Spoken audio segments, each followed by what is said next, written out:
All right, Ryan, I think you're Okay, muted. great. Well, everybody, I really appreciate you all taking time out of your day to talk about the greenhouse gas inventory with me. It is, one of my favorite subjects these days.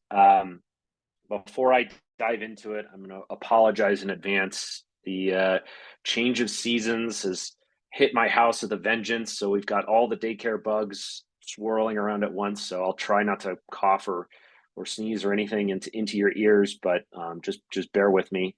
Hopefully, the exciting world of greenhouse gas inventories will more than make up for any issues there. Um, so I'm going to kind of walk you through today some of the highlights, at least as I see it, and I'm really speaking, really for myself, not for Kairos Aerospace. And so this rule is, that we have been looking at and working on is enormously complex, and I'm going to oversimplify things in a few places. And so for those of you who have been diving through every detail and been thinking about this every waking moment, you'll just kind of have to bear with me. But it's kind of the nature of the beast with this one. There's just so much to unpack here. So with that, I'm going to go ahead and just jump right into it. So to maybe kind of set the stage a little bit, I want to talk about why this greenhouse gas inventory is so important. And really, I think there are kind of two major reasons, right? So the first one is that this is really EPA's primary tool that they use to evaluate the effectiveness, be it of rulemakings, national climate commitments. This data gets used in a lot of different places and really has pretty long reach, right? This is what informs our reporting to the UN, sort of our assessment of our progress towards Paris climate commitments, things like that. So it's a really big deal in and of itself. And the other thing that is now coming into play, right, is that this is going to become the driver of methane fees for the oil and gas industry. This is part of what the Inflation Reduction Act, which we'll talk just a little bit about, created for the oil and gas industry.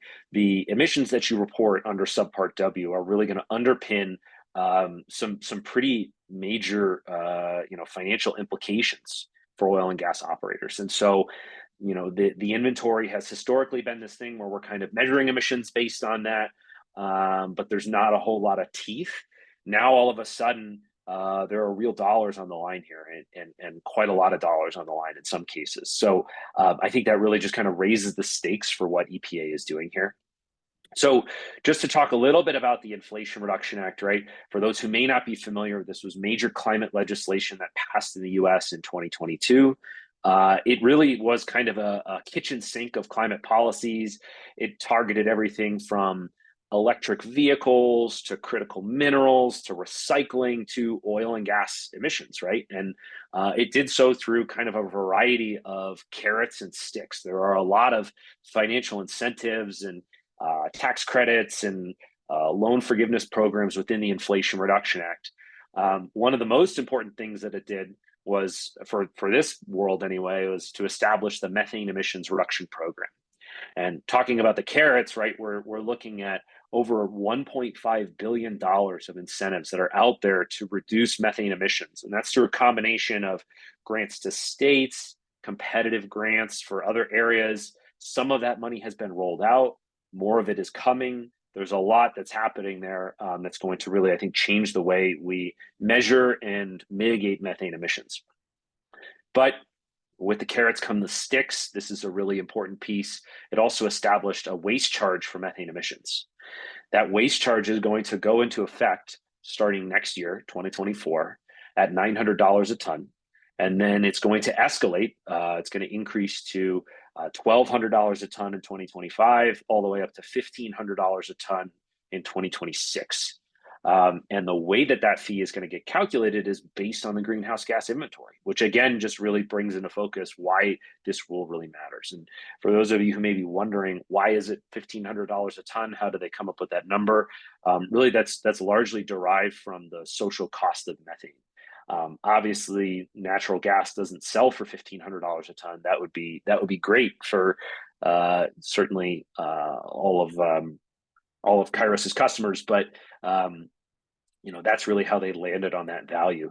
The other really important piece of the Inflation Reduction Act is not just to create this program, but they directed EPA to overhaul subpart W and to make it based on empirical data. Okay, so what exactly is that mandate from Congress, right? This is from the bill of the Inflation Reduction Act, the actual legislative text, right?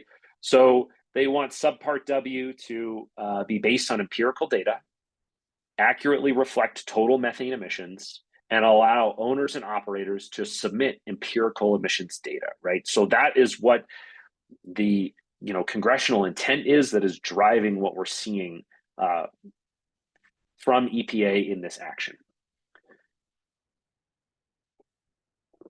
So thinking about this in terms of a timeline, how is all of this coming into play? So in August of 2022, the Inflation Reduction Act was passed, signed into law, and this mandate was laid out by Congress. EPA took about a year to come up with its proposed changes to subpart W. And when I say subpart W, that's part of the greenhouse gas reporting program. It's the part that applies to the oil and natural gas sector. There are some other parts that apply, but if you want to think of it, subpart W, that's the oil and gas part. Like I said, I was going to oversimplify a little bit. This is one of those cases, but this is really what we're talking about here. So then fast forward to the beginning of the new year, the methane fee is going to go into effect, and it's going to be based on the old subpart W methodology. That's the version of the rule that is in effect today, right? So companies have been reporting greenhouse gas emissions under subpart W, but we sort of have this old calculation methodology that EPA is overhauling. EPA plans to have a final version of this proposed rule that came out in July of this year. They say on their calendar, which is called the Unified Regulatory Agenda, that's going to be available in April of next year. That's a pretty quick timeline, and we'll see if they can kind of hold close to that schedule, but that's what they're saying they want to do. And what that likely means is that starting in January 1st, 2025, the methane fee is going to be based on this new calculation methodology, which is really what we're going to be kind of walking through today as far as what's changing. I think the other piece of all this that we always have to talk about is how what they're doing with subpart W fits in with sort of some other rulemakings and actions that the agency is pursuing in parallel, right? So I like to think of it in kind of this way. We have the Quad OB, Quad OC rules, we have subpart W, and then we have the Inflation Reduction Act methane fee, which is actually going to be a separate rulemaking that should be kicking off pretty soon.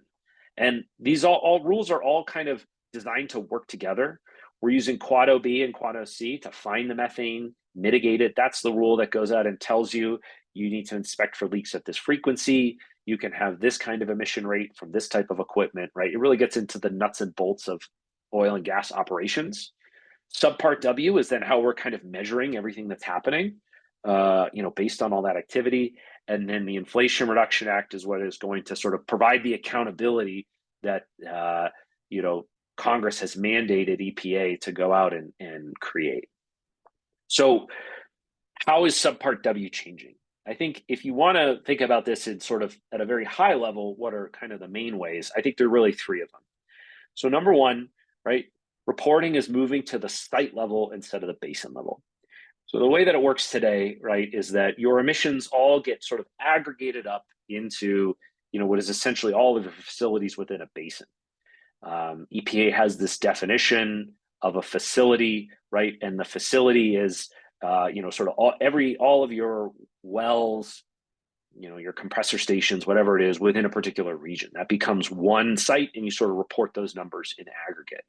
But they're disaggregating this and moving it all to the site level.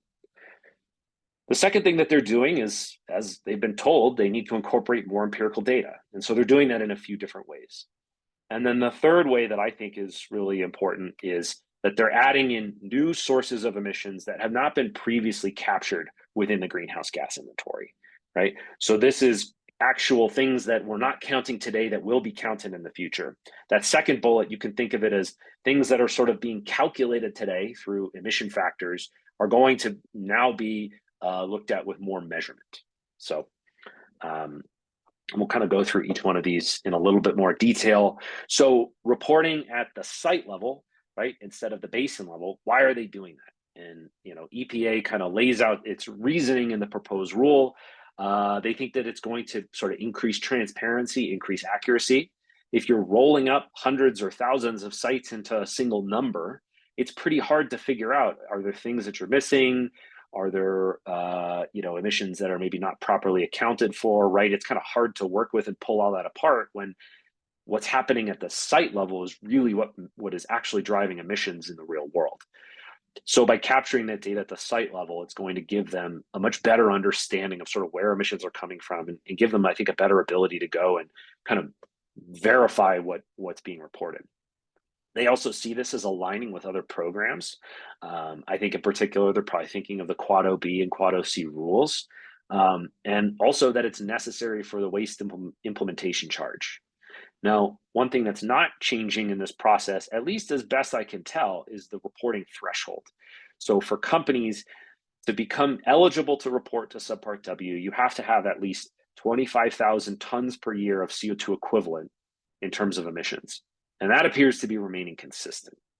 So companies today who are sort of too small, these are, oftentimes some of the true mom and pops, right? Where, in places like Pennsylvania, people might have a couple of wells on their farm or whatever it is. Those types of businesses are not going to become eligible to Subpart W, except maybe under certain conditions. So I think there is definitely, maybe some open questions around this. But the likelihood, right, is that for those very, very small companies where maybe it would be a real burden to do this reporting, it appears to not be expanding there. So, all right, second piece, right, I said empirical data. The intent here, I think, is to really incorporate more measurement. Now, they are not just requiring you to measure everything everywhere. Sometimes what they're doing is sort of saying you have to do more measurement that's then going to inform your emission factors. And for those of you who maybe aren't familiar, an emission factor is essentially a way to calculate, maybe across, if you have many, many hundreds or thousands of the same component, it can be really difficult to measure every single one of those 24 hours a day, 7 days a week, 365 days a year. So you can kind of come up with an estimate, right? Well, we think that typically this kind of pneumatic controller emits this much gas, and then you can kind of then count that across the entire population, right? But they are wanting you to use more measurement to at least derive emission factors, which is maybe not as far as some people would like them to go, but is at least a step towards more measurement. Again, it also is going to lead to, if you're measuring your emissions more, then your waste charge will more sort of closely reflect reality. Some examples of this, where they're doing this, is around equipment leaks, pneumatic controllers, dehydrators. They're going to require some level of measurement where typically there hasn't been a lot of measurement in these calculations. Okay, so then the last area, right, is around new sources that are not previously captured. And what are we talking about here? So EPA is really trying to close the gap between what is currently reported in Subpart W and what's reality. For those of you who have been hanging around this, this webinar series long enough, you've heard lots of scientific studies doing basin scale measurements, top down, whatever you want to call it, right? That there's a really big discrepancy between how much emissions we see in the real world and what gets reported in the greenhouse gas inventory. And we can argue about how big that discrepancy is and sort of why it might be, and just top down, maybe bias high, whatever. But the fact of the matter is that the inventory is very clearly underreporting emissions in some areas. And so what they're trying to do is to get a better handle on, all right, let's make sure we're capturing everything that's happening so our inventory is more reflective of reality. So EPA is adding a variety of new categories here. And again, right, I said this was one guy's view of the world, right? This is my opinion. I think that these two categories, the other large release events and combustion slip categories, I think those are the biggest changes with the new categories being added. And we're going to talk about both of those and sort of what is changing and why I think that's the case. But this is, this is kind of some of the highlights, right? And really, there is a ton in this rule that is changing. All of these different categories, right, all have changes in terms of how emissions are being calculated. We obviously don't have time today to go through all of these. You could probably pick any one of them and spend an entire hour talking about all the changes here. So let's try to boil this down to which changes matter the most. What is going to change the inventory calculations sort of the biggest? And again, as I've looked at it and I've talked to our clients, I've talked to other folks who are really thinking about this quite a lot. I came up with a list of about 5 different things that I think are going to be, really driving the biggest changes in terms of what the inventory looks like today and what it's going to look like with this new model. So number one, other large release events. We're going to talk a little bit about what this means. This is basically, an effort to capture super emitters, and really, I think this is kind of the biggest wild card because these are very large events. They're infrequent. They are something that you're going to have to measure, take into account in some way, and so the impact here, I think, is going to be really unpredictable. The changes to flare stacks, right? It's sort of easier to understand, but I think those could swing methane emission numbers in a big way. Pneumatic devices, there are so many of them. This is such an important category in the inventory today. I think the changes here are really going to have big implications. Combustion slip, again, it sort of depends on your operations. I think for gas gatherers and companies that have a lot of compression, this is going to be a really big deal. And then equipment leaks, right? We're going to talk about sort of how they're changing the calculations there. But this is, I think, where we're really going to see a lot of the focus and a lot of the attention on sort of how we're going to implement this and what is that going to lead to in terms of methane fees. So let's talk about other large release events. What do we mean when we say another large release event? So EPA's goal here is to target maintenance or abnormal emission events not fully accounted for today, right? If you want to think of this, right, this is the new super emitter category, right? These are large anomalous leaks. I think there's been a lot of good work into kind of the relative impact of emissions from these sort of large, random, infrequent sources of emissions and what they do to kind of the total contribution of emissions. This is probably one of the things when we look at the sort of the top down versus bottom up discrepancy, these kinds of events are probably one of the really big drivers of that discrepancy. I think one of the things that's really interesting is that EPA is saying even planned maintenance emissions can qualify as these events. The other thing that I think is particularly impactful here is that third-party identified emissions. In other words, if you are an oil and gas operator, right, and you happen to have EDF fly over your site with its satellite or its aircraft, or a carbon mapper flies over and surveys things, these third-party identified events can qualify as other large release events that you would then need to report into your greenhouse gas inventory numbers. And the other piece is that the duration of those events is critical, right? So in other words, being able to establish when that started and when it stopped is going to be important because you have these very high emission rates and you have to report a total amount of emissions from them, which implies you need to know how long that leak was going for. And as you can imagine, the longer an event persists, the more emissions you're going to be talking about. So the other large release event reporting category, they sort of have this dual, here's what qualifies. If you have an emission that hits 100 kilograms per hour for any length of time, right, even if it's just a minute or two, that would qualify as another large release event. Or an event that lasts and emits about 250 tons of CO2 equivalent. And for those of you who think of the world in oil field units, right, that's around 500 MCF or 500,000 standard cubic feet of gas. It's about that much methane. So if you had a leak of 50 MCF a day that persisted for 10 days, that would become a reportable event. So I want to talk a little bit more about duration because I think this is such an important piece of what this rule means and how it's going to kind of impact the methane fee and everything else. So all emissions greater than 100 kilograms per hour must be reported. But like we said, that means you have to know when did it start, when did it end. So you have to know, did an event persist for an hour, a week, a month, longer than that? What happens if you don't know, right? What happens if, say, you go out there and you find some event and it's emitting at 100 kilograms per hour, but you have no idea when it started? What EPA says is that if you can't establish a start date, you have to assume that that leak has been going for 182 days, right? Now, you can maybe do some back of the envelope math here, but that becomes a very, very big number if you can't establish that. That, you know, if you sort of imagine a 100 kilogram per hour leak that persists for 182 days, you're talking in terms of methane fees, that one event would become a $500,000 or $600,000 fine, right, or fee, because again, if you can't constrain the duration, you have to assume that that thing was going constantly for 6 months. End date, relatively straightforward, but that's going to be the date that you know emissions stopped, either through repairs or it just stopped. Okay, so the really big question becomes then, all right, well, how do you establish the start date? So there's a couple of ways that EPA lays out that you can do this.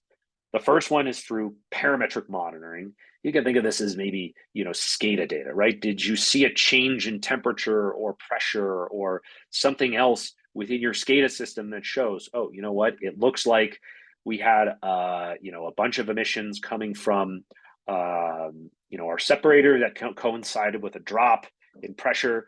And so we know that that pressure drop started on this particular date. So that's the likely start of events. So if you can kind of do the forensic accounting in the SCADA and squint at your squiggly lines and come up with a start date, right, that's going to be one way you can think about this. The other way is through measurement. So if you had a, you know, a flyover like what Kairos does or some other kind of, you know, leak detection event, and you knew that, let's say last month we flew over that site and we knew that it wasn't leaking, you can use that as sort of that null event as your start date. It's like, well, we know that, you know, 20 days ago that wasn't leaking, so it hasn't been going for more than 20 days. And then EPA leaves open the door, as they are wont to do sometimes, with this term, other credible information. So what the heck does credible mean, right? That's a pretty vague term. And so they lay out, right, we consider credible information, this is direct from the proposed rule, data from monitoring or measurement, information from notifications of super emitter emissions under the super emitter provisions of Quad OB, or data of similar quality. So this is really pretty broad.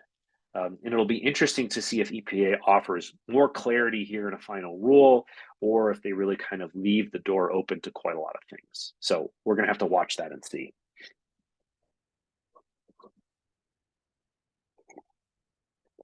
Okay, so how can we measure other large release events?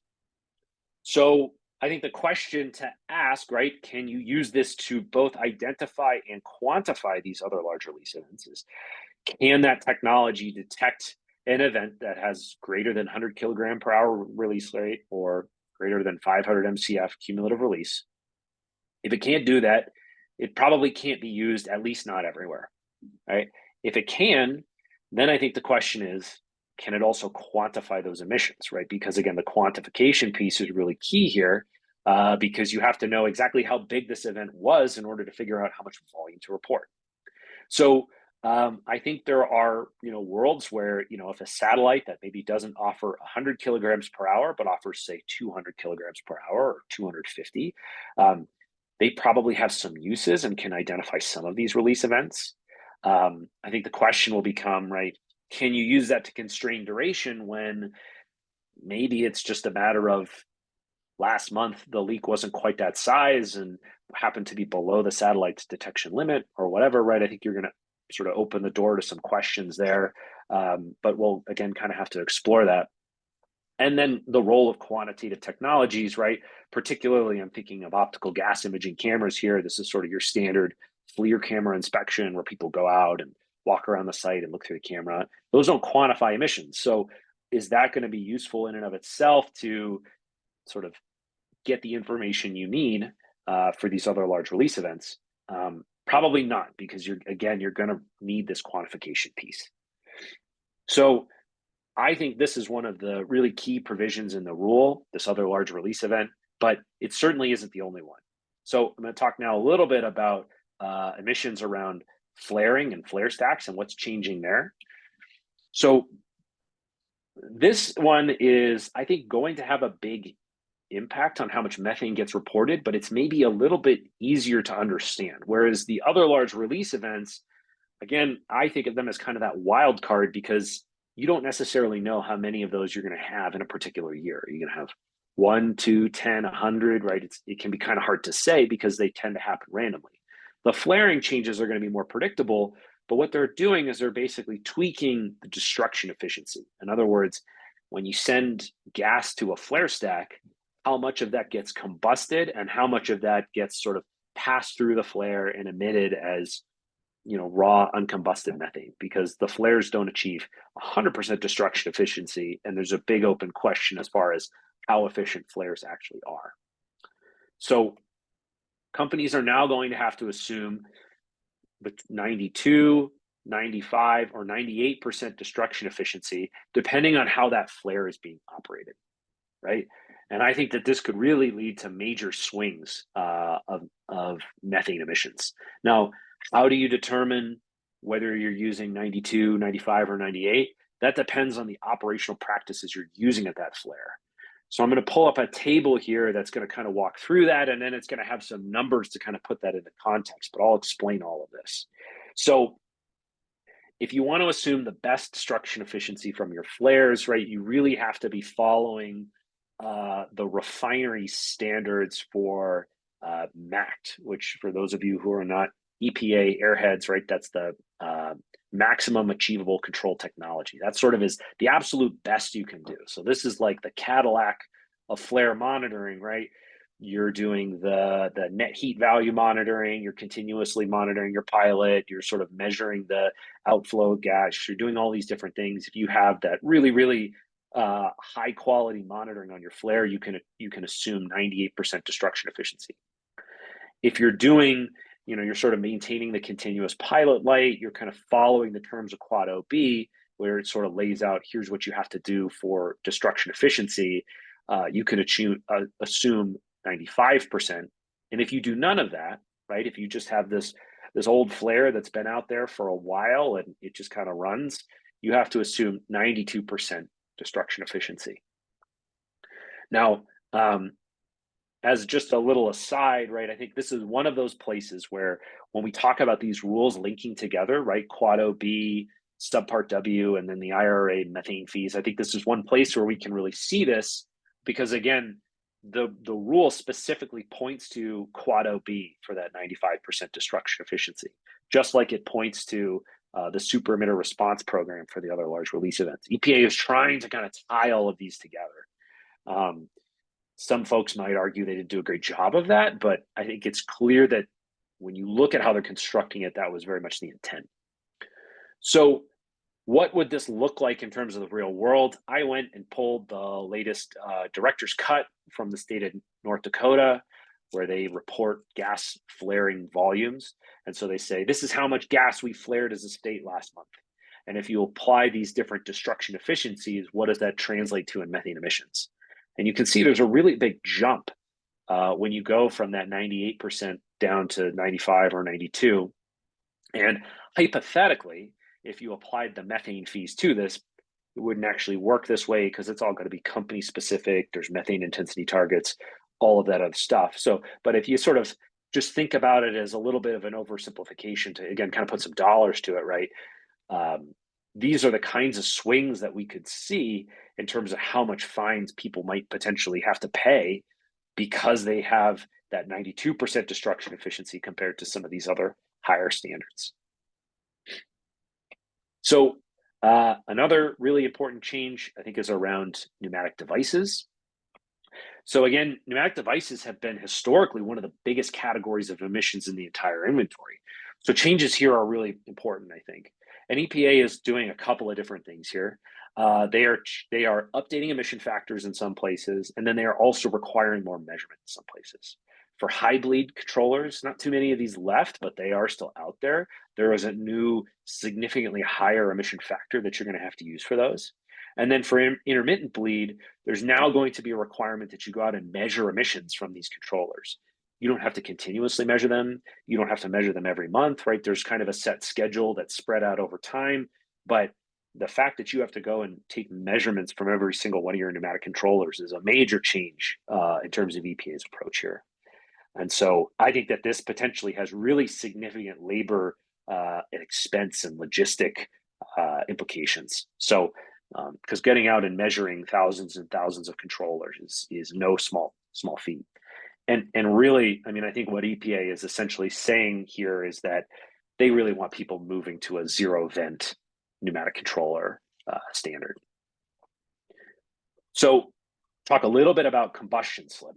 This is another area where I think there's going to be a big change. And again, your level of concern is going to depend on how much this impacts you, right? So EPA has received evidence, right? There's been scientific studies that show that compressor slip, in other words, this is gas that is making it through a compressor engine, methane that they're running on for fuel, but is not getting burned up, that is getting emitted then sort of out the tailpipe, if you will, of these compressor stations. Could be up to 100 times higher than sort of what we've previously understood it to be. So there's going to be a new reporting methodology here that sort of takes into account a combination of factors, right? You can do direct measurement. Stack testing is pretty difficult, pretty expensive. So I don't know how much we're going to see of that. Using sort of updated OEM data, and then using these emission factors that have a really large increase in them based on new studies, I think is going to have a big impact. The other thing is that there are more engines that are going to be subject to reporting now than there are currently today. So another big change there. Okay, so talking about equipment leaks, how is EPA capturing equipment leak data? They're giving people sort of two options to follow here on how you can calculate your emissions from equipment leaks. Option one is you can do surveys. Option two is you can use population count, which again is really reliant on emission factors. So let's talk about option one first. What is EPA saying you can do? You can use data from your OGI surveys, right? That's your Quad OB surveys, your Quad OA surveys, with basically what did you find, and then you apply sort of you apply an emission factor in that. So you say, okay, we found 3 leaks from these different components. This leak is worth this much. This leak is worth that much. This leak is worth that much, right? And so it's a combination of measurement and emission factors. One of the things that they're doing is they're saying OGI cameras tend to see bigger leaks than, say, EPA method 21. So they are saying if you see it with an OGI camera, it's probably bigger. So they're applying what's called an OGI enhancement factor. So it's designed to basically make up for the lack of quantification and the relatively higher detection limit of OGI cameras. Right, you can see this is pulled directly out of the proposed rule. We estimate that leaks detected by OGI are 1.63 times larger than leaks detected by method 21. They're also creating this K factor to account for emissions that you didn't see. So we know that no leak detection method is sort of 100% accurate. And so they're trying to come up with a way to handle those undetected emissions.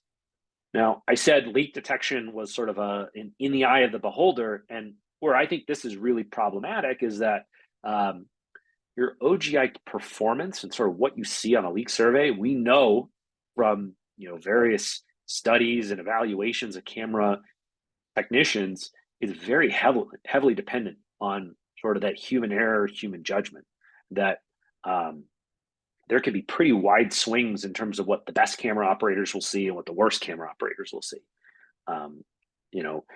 There was a study out of CSU at METEC where they tested a bunch of camera operators, and the best guys were seeing 80% of emissions and the worst were seeing 40% of emissions. So it's a really big swing.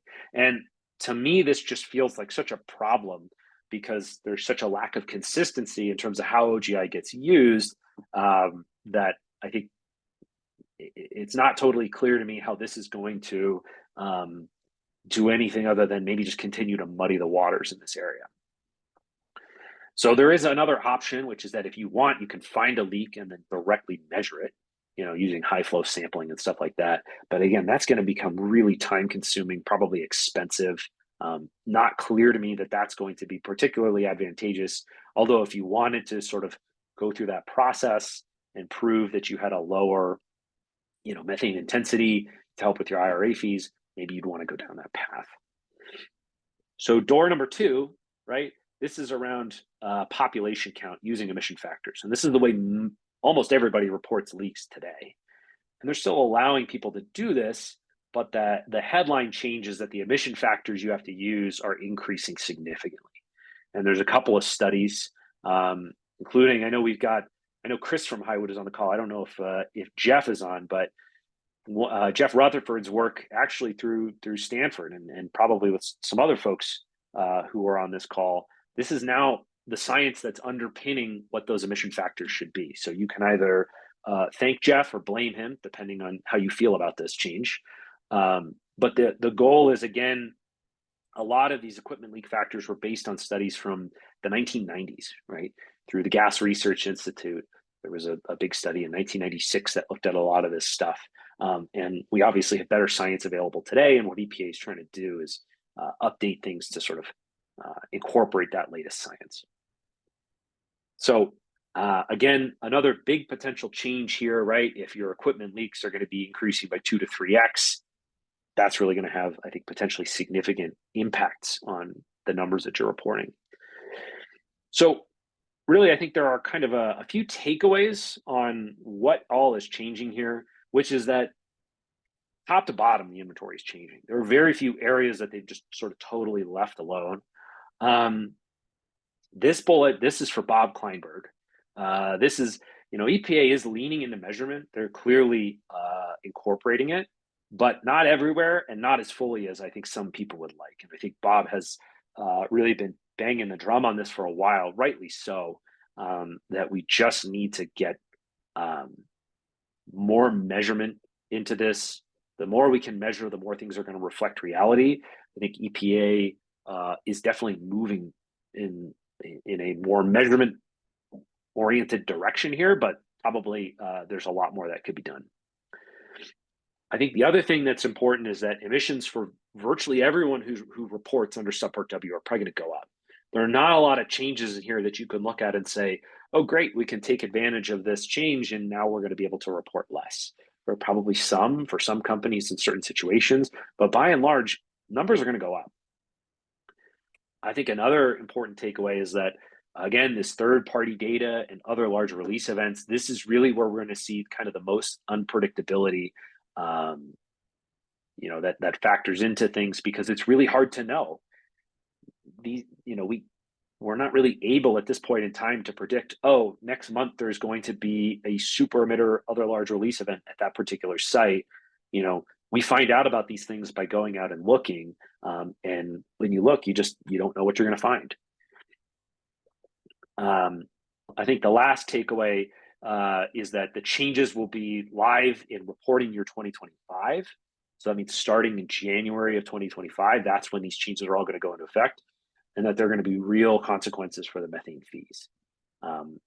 One way that this gets really interesting is for some of those small companies, right? If you had, let's just say, for example, you're a small operator, you're below 25,000 metric tons per year of emissions, and you happen to have one other large release event. You have 100 kilogram per hour emission, and you can't establish the duration of that. One of those things is going to be worth about 10,000 to maybe 12,000 tons of CO2 equivalent. That's almost half of the total emissions you're allowed to have, right? As soon as you hit 25,000 tons, you're into subpart W, you're into the methane fees, you're kind of sucked into it. So for a lot of companies, I think particularly small ones, they're probably not going to be prepared for this change, and sort of having one super emitter, one other large release event, that could totally change how this impacts them. It could go from a non-factor to all of a sudden they've got a big problem. So I think the lesson for EPA, right, and a number of us, I think, have worked on comments and done agency outreach, but I think the lesson for them, right, is that more measurement is going to be generally a good thing, but that the consistency and the sort of the quality of the measurement really need to be looked at. The current rule, I think, uses measurement reasonably well in some places and not particularly well in other places, and not at all in some places. I think the other thing that this is where sort of I have the greatest level of concern is that I think there's a real risk of perverse incentives for companies that have really leaned into measurement, that are really trying to understand emissions. Um, they are going to potentially wind up having to report a lot more methane. And it's not that they necessarily have more methane emissions, it's just that they have a better understanding of what their actual methane emissions are. And this could potentially create a situation where that knowledge is damaging to you. And I think that's really not a place where we want to be. I don't think we want, companies that are leading the way, measuring methane emissions, trying to reduce things, actually getting out there. We don't want them penalized, and a company that maybe just chooses to not look is all of a sudden positioned better. Um, I don't think that creates an effective rule. I don't think that's good for the oil and gas industry. And I don't think it's good for the planet. So this is an area they're going to have to look at very closely as they issue a final rule. And they really got their work cut out for them because it's a difficult problem to solve. I think another point is that measurements always are going to include uncertainty. And that uncertainty is going to come with real dollar impacts, right? If you have error bars of, plus or minus 20%, 50%, maybe, several, maybe your uncertainty is a factor of 10 or something like that. That's going to have dollar implications in the real world. And so how you handle that is going to be extremely important, because again, people are going to have money riding on the line, which is going to, lead to, I think, a lot of arguments and a lot of mistrust of measurement, because, even the best measurement techniques we have today, none of them are sort of perfectly accurate. It's very difficult to get, extremely precise measurements of methane in the real world, especially across thousands and thousands and thousands of sites.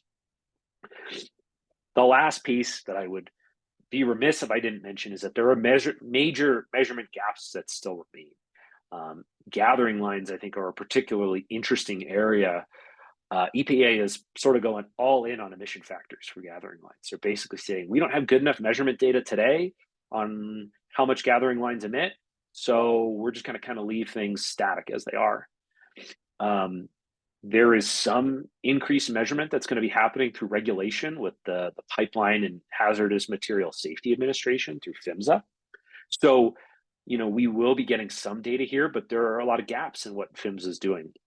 And, we've seen from some of the basin scale studies, these gathering lines could be 20, 30% of the total amount of methane that's being emitted.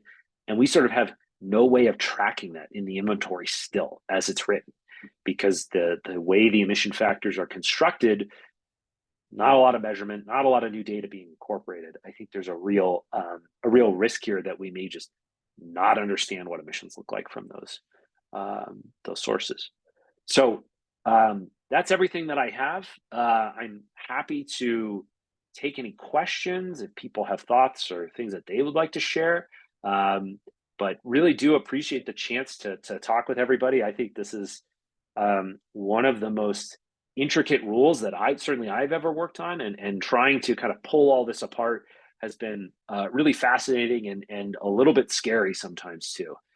So thanks, and hopefully this was valuable to folks.